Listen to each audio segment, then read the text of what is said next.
On the night of December 20th, 1968, in Benicia, California, two teenagers parked on a quiet lover's lane off Lake Herman Road. A car pulled up behind them. Minutes later, both were dead, shot at close range. Investigators found no motive, no robbery, no clear connection to anyone either victim knew. 7 months later, on July 4th, 1969, in nearby Vallejo, another couple was attacked in a parking lot, this time by a man carrying a flashlight. The woman survived. She described a stocky figure who approached calmly, almost politely, before opening fire. Then, on August 1st, 3 newspapers in San Francisco, Vallejo, and Oakland each received a letter. Inside were pieces of a cipher, 408 symbols split across the 3 pages, and a demand that the entire code be printed on the front page, or more people would die. The letters were signed with a crossed circle, a symbol that would follow the case for decades.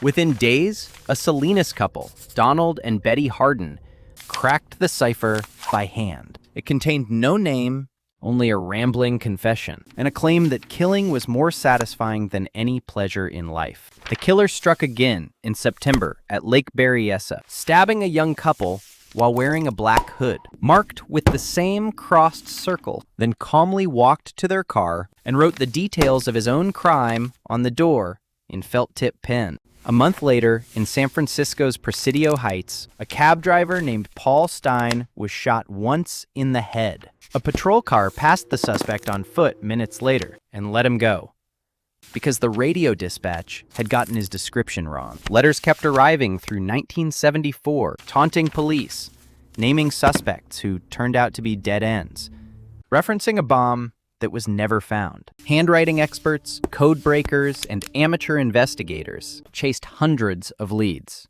Names surfaced. Arthur Lee Allen was investigated for years, his handwriting compared, his basement searched, but DNA testing on the envelopes in 2002 excluded him. In 2020, a team of amateur code breakers finally solved the 340-character cipher from 1969, more than 50 years after it was mailed. It described a game the killer believed he was winning, but it still contained no name. The case remains formally unsolved, and no arrest has ever been made. One of the 4 surviving cipher messages, sent in November 1969, has never been broken.